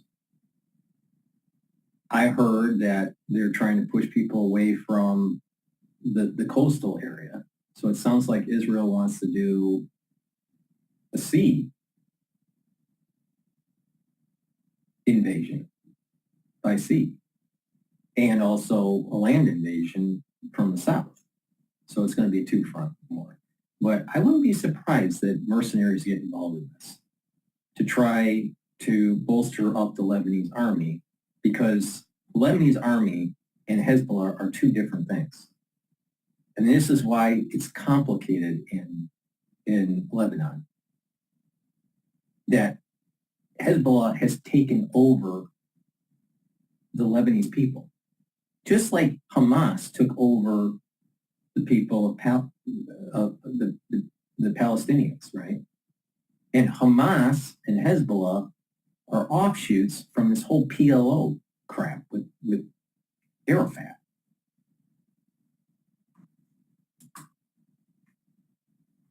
It probably will be further declining following an expected Israeli upcoming attack. That will give a backwind to all those factors in Lebanon, in Syria, in Iraq that are basically opposing the Iranian intervention. They want to kick them out or to limit the intervention. So it will be very interesting to see how it will translate on the ground. And so what would be the repercussions of that? If in the Lebanese system we are going to see a new picture where the Hezbollah is not any longer the one that makes the call, where the Lebanese really have the ability to control their life, to decide when do they want to go to war and who do they want to do peace with. Obviously, this is a very dramatic change. Syria, if the rebels are going to resume massive attack against the Iranian proxies, and if Assad will decide that maybe this is the time to start detaching himself more and more from the Iranian harbor, a process that, by the way, already exists, and turn to the Arab world, who basically rehabilitated Assad, but up until now did not translate this rehabilitation into financial investment as Assad was hoping, because the Arab world is still waiting for Assad to detach itself from the world. That could be another significant development. In other words, if all those things are going to happen and are going to result in increasing pressure on the Iranians and their proxies, the meaning of that is that the diminishing ability of the Iranians and the proxies to continue to dictate the radical agenda as they have been able to do for the last couple of decades. The more that capacity diminished, the better, because it means more stability. That is the potential ramifications or repercussion of the cracking of the and weakening of the axis of resistance and the Iranian regime. Some people already in the Arab world, too soon, very too soon, to my opinion, are rushing in and talking about the collapse and disintegration of axis of resistance. That is a very exaggerating evaluation. The axis of resistance is here and it's still here and the events are still here. But the issue is at the end of the day to create a new balance where that negative, destructive factor does not have the ability any longer to the only player on the field. And my final question, I promise. What is your biggest fear now? Iran and Hezbollah can cause Israel significant damage in terms of destruction and death and so on. When you are shooting hundreds and hundreds of missiles, ballistic missiles on cities, up until now, Israel and the US-led coalition were successfully intercepting those missiles, but the outcome could have been or could be much more severe in terms of life loss. But, you know, sometimes you just have to do the right thing.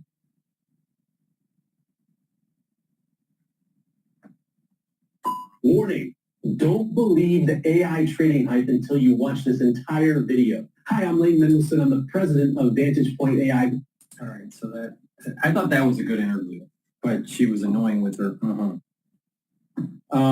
Please go to my store, the-studio-reykjavik.com. Get the digestive enzyme complex. Why? It breaks up carbohydrates, lipids, and proteins. This puts less stress on your pancreas, right? As we get older, we have our pancreas not as active, it's not as robust, and it needs a little bit of help. So digestive enzymes are enzymes that'll break up enzymes that the pancreas would have made, like to break up carbohydrates or proteins or lipids, all right? So when you do this, when you take this, you're putting less stress on your pancreas, but you're helping with the absorption.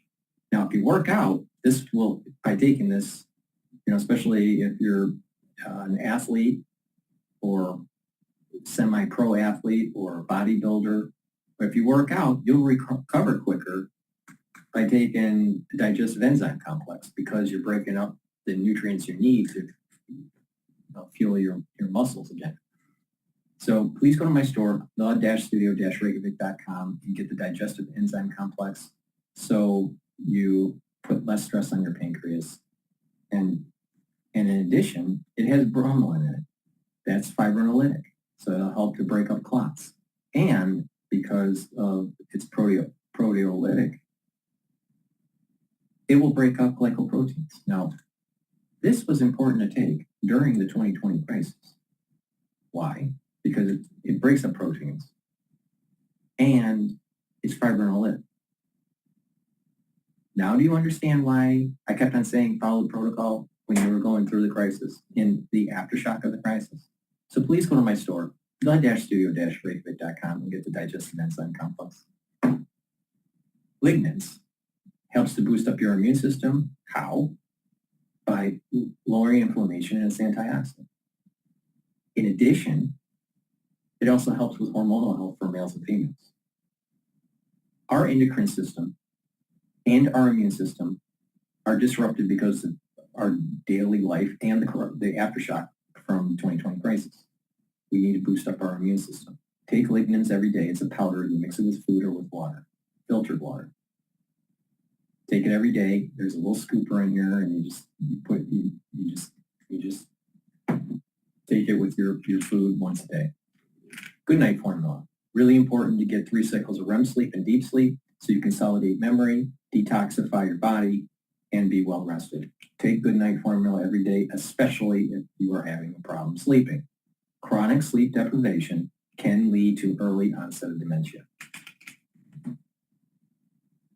And when you're not sleeping properly, your cortisol levels are too damn high, and so your immune system is down, so you get sicker more often, and you age faster. Please go to my store, the-studio-reykjavik.com, and get the deodorants that I have. I partnered up with Rainbow Herbals, and we have the citrus deodorant, and we have the peppermint, lavender, and tea tree. This has no aluminum in it, no baking soda in it. It's all natural, ingredients from the Himalayas, and it's a dual purpose product. You use it as a deodorant, but it also will help to detoxify your body. So please go to my store, the-studio-reykjavik.com, get the deodorants for males and females, use it every day, get a couple bars for your household. So let's see what they're saying about Milton. I love to serve the best governor in the state of Florida and ultimately the people of Florida. Thank you, Governor.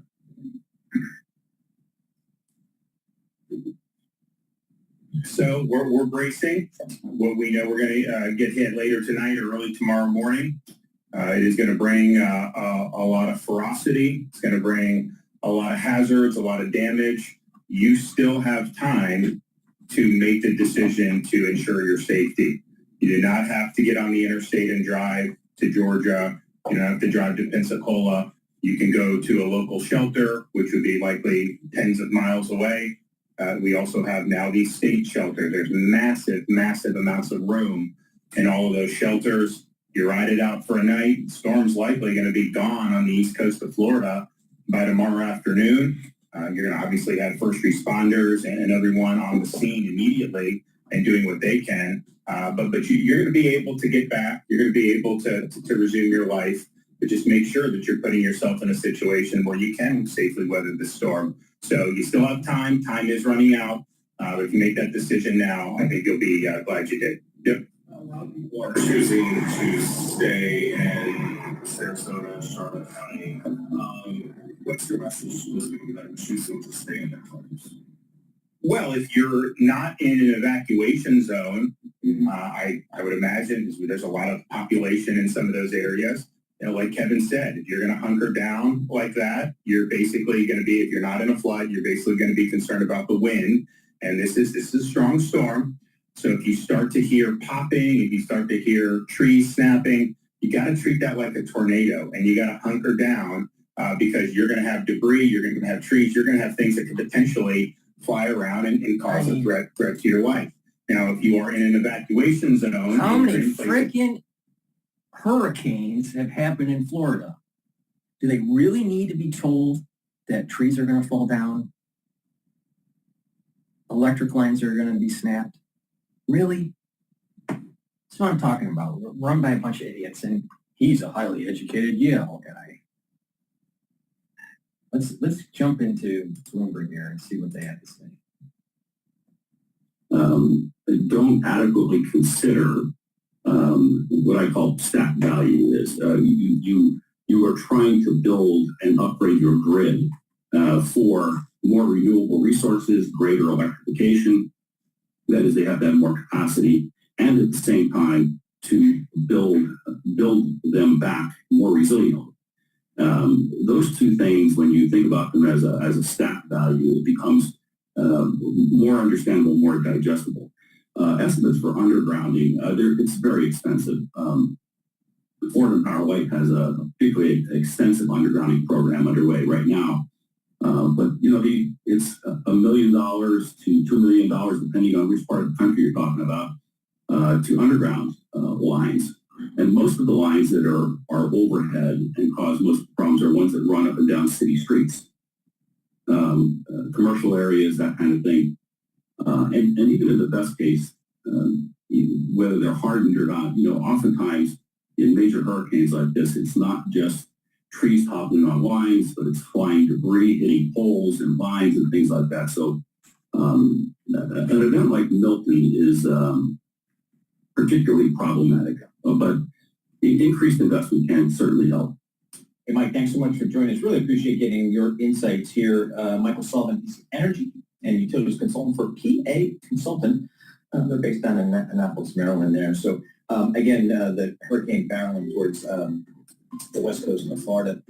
John Sullivan, I read the book, The Grid, so we consider ourselves. Oh, you did? Wait. We're experts now. Yes, we're ready. All right, fine. The technology looks like 1920. Oh, absolutely. Oh, yeah. You know, you're like, really? I mean, can't be doing anything. But as Mike Sullivan was saying, new stuff gets built. So, prayers out to our good friends in Florida. This is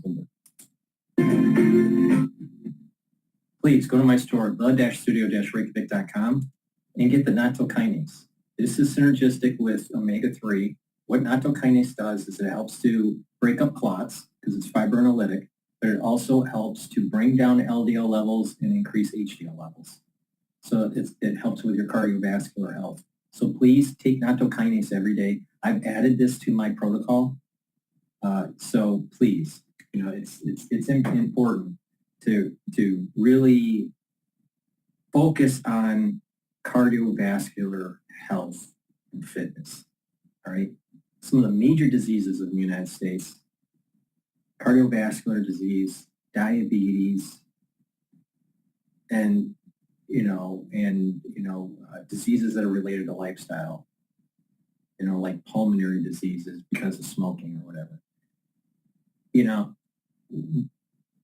By changing your lifestyle and doing proper supplementation, you can improve your health. So if you want to live a vibrant life, you increase the probability of that when you sleep properly, exercise properly, do balancing exercises, challenge your brain, talk to people in the real world, do mindfulness or some spirituality to calm yourself, because dealing with mindfulness and even like stretching exercises and breathing exercises, you're activating your parasympathetic nervous system. So you're calming your system down. And by doing that, you're reducing the cortisol levels. And you're reducing the amount of insulin that you need. And you're reducing inflammation. So if you do this on a daily basis, you're actually healing your body. Proper supplementation gives you all the nutrients that you need. And like I said, these 3 pillars: neutralize pathogens, soak up those free radicals, bring down inflammation. And you add stuff to that, and you can really, supercharge. Again, everything I sell on my store, right, I use for the supplements. So ubiquinol is something that I've been taking for many years. All right, it's CoQ10, the active form for CoQ10. It's a very high quality product. Now, why do you need to take CoQ10 or ubiquinol? Why? Because it helps to build up your energy levels, helps to improve your mitochondrial health. It's an antioxidant, and it helps to improve your neural health. Very important as you get older. So please, it's synergistic with many of the things that I talk about, such as C60. So please, get the ubiquinol, take it every day. It's a component that has been in my anti-aging protocol for many, many, many years. And, you'll see the benefits too, especially when you stack it. I tell you how I'm stacking it. So, take it with the C60 or take it with the NAD+. NAC brings up your glutathione levels, another pathway to soak up free radicals, synergistic with C60, all right, and also synergistic with ubiquinol, all right, because they're antioxidants, but in different ways, in a different pathway. In addition, it helps to detoxify your liver and your kidney. And NAC will help to reduce or mitigate anxiety. So when you're reducing anxiety, you're also bringing your system back into parasympathetic. And when you're bringing your system back into the parasympathetic mode, you're reducing cortisol levels, reducing the use of insulin and all this stuff, and you're bringing down inflammation. And you'll have better mental acuity because you don't have this anxiety.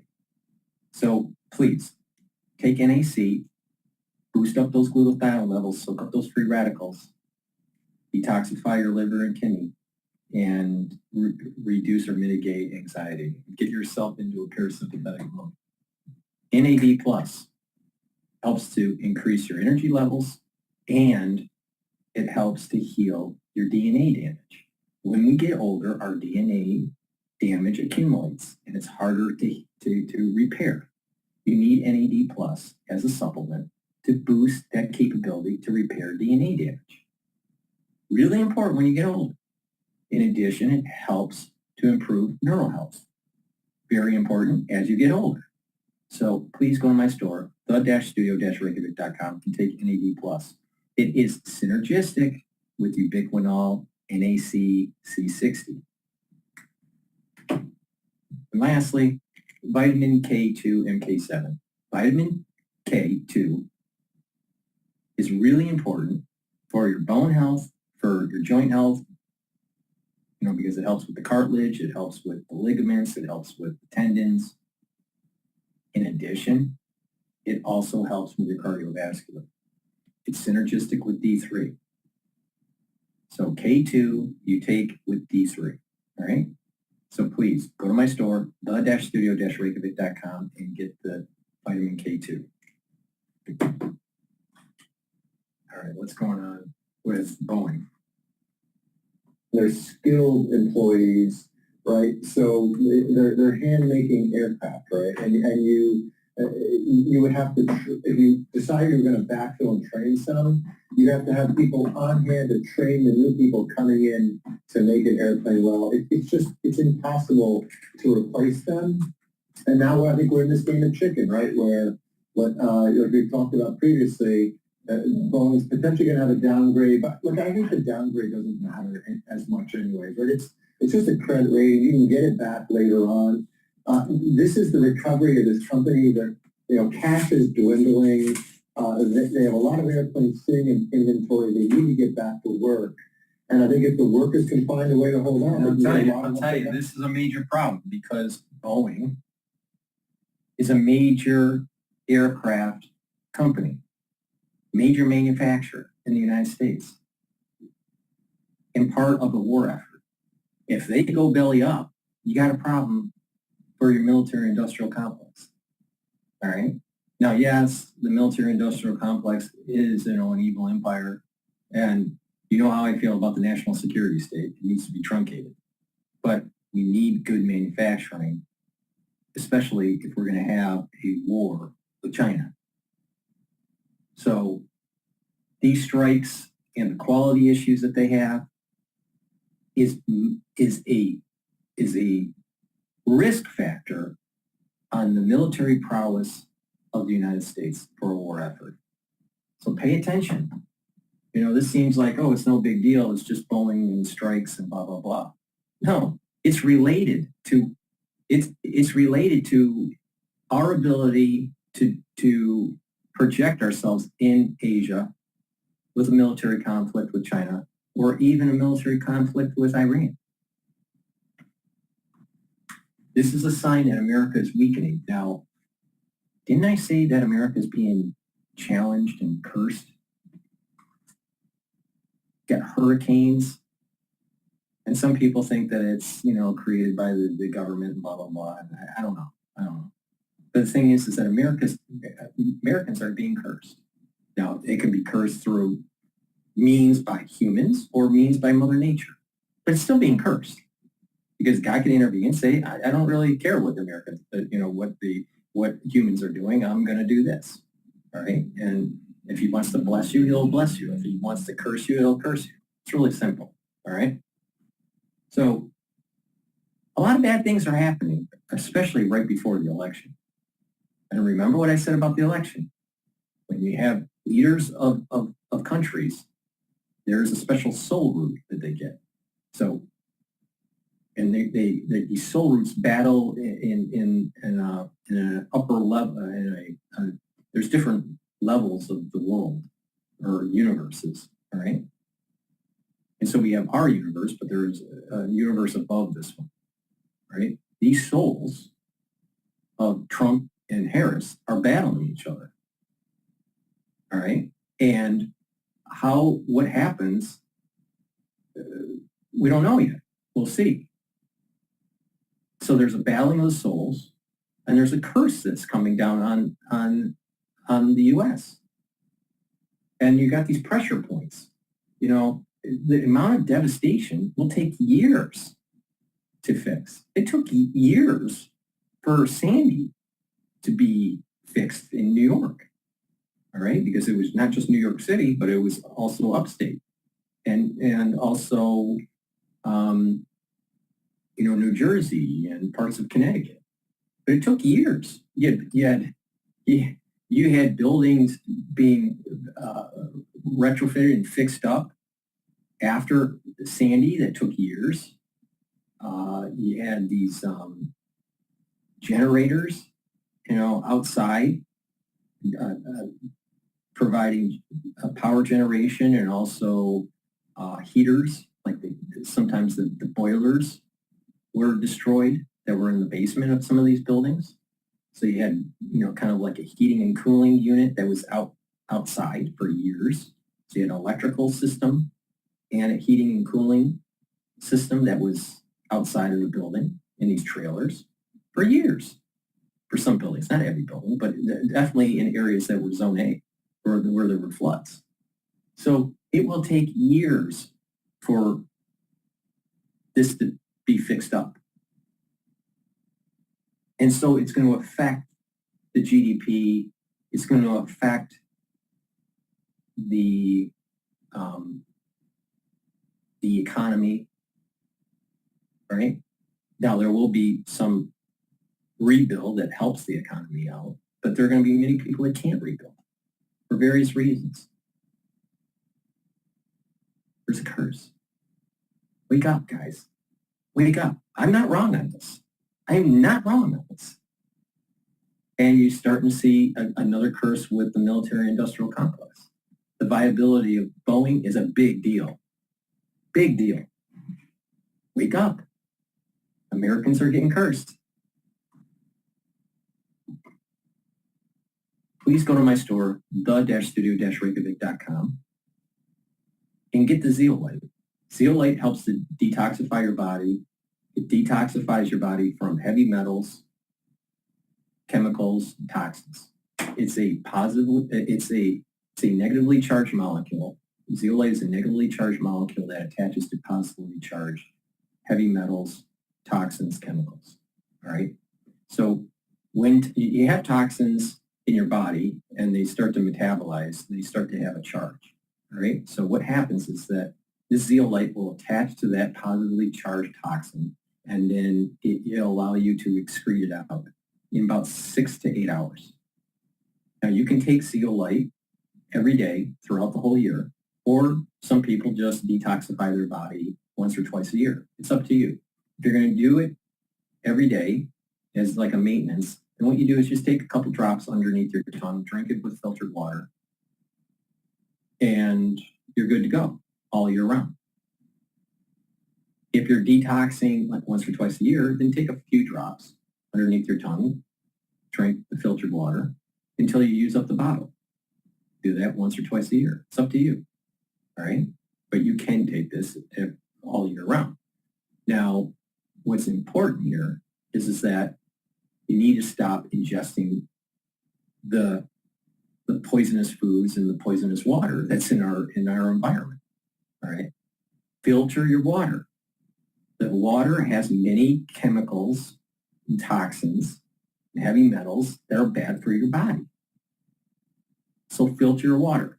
Now, what I do is I use a 5-level filtration system called Zero Water.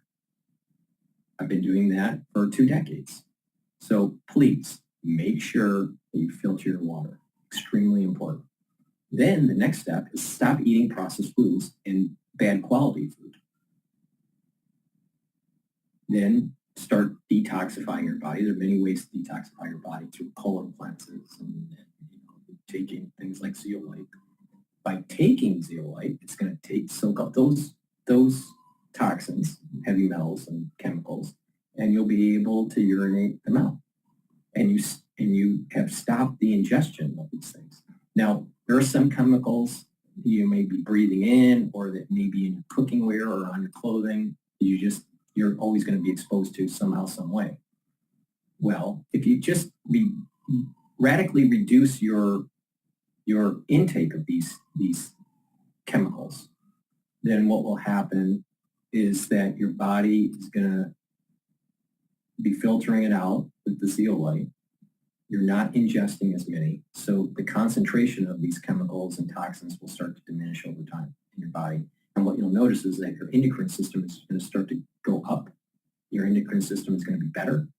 and your immune system is going to get better. You're going to feel healthier and have more energy.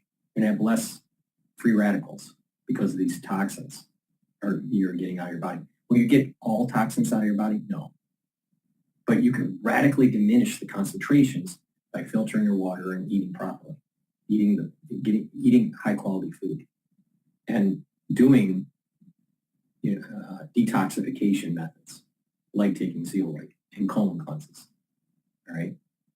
So it's really important now for individuals, especially if you're elderly and you're taking medication. If you're taking medication, talk to your doctor first and tell them that you are thinking about detoxifying and getting heavy metals and chemicals out of your body.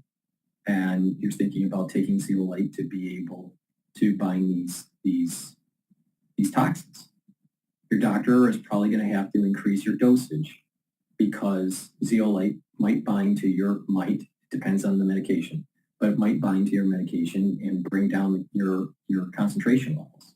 So the doctor might have to increase your concentration levels to have a better baseline, a baseline concentration level. So, or an adequate concentration level. So if you're on medication, talk to your doctor first before you take the zeolite, because you don't want the zeolite to bind to your medication and you're urinating out more of your medication at a faster rate. You don't want to do that. So just talk to your doctor first. If you're not on medication, get the zeolite, start your detoxification. It's really important to maintain that and improve that endocrine system and improve that immune system. Very important. Zeolite, this zeolite is very good, very high quality. So please go to my store, the-studio-reykjavik.com, and detoxify your body with zeolite.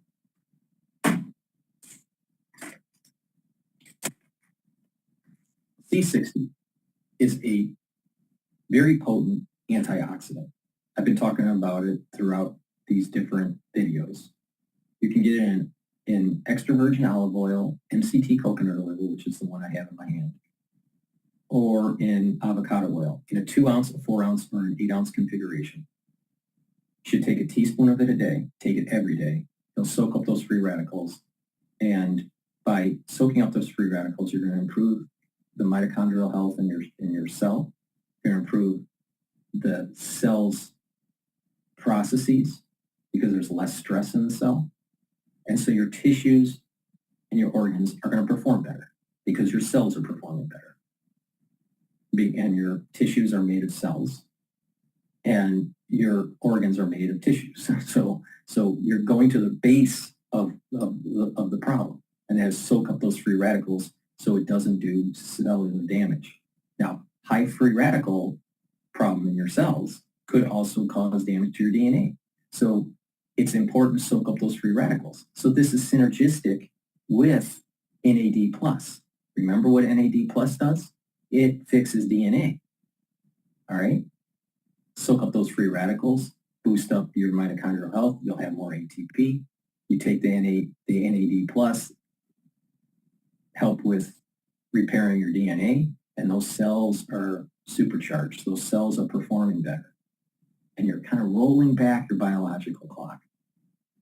All right? So please go to my store, the-studio-reykjavik.com, and take the C60 in a 2 ounce, a 4 ounce, or an 8 ounce configuration. It's a very high quality product that soaks up free radicals.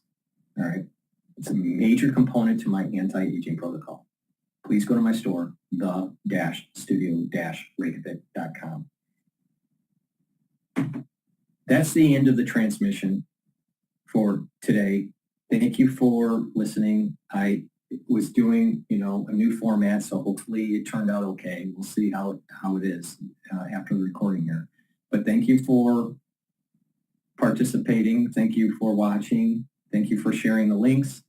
Please go to my store, the-studio-reykjavik.com. Boost up your immune system. It's the cold season in the United States, really important.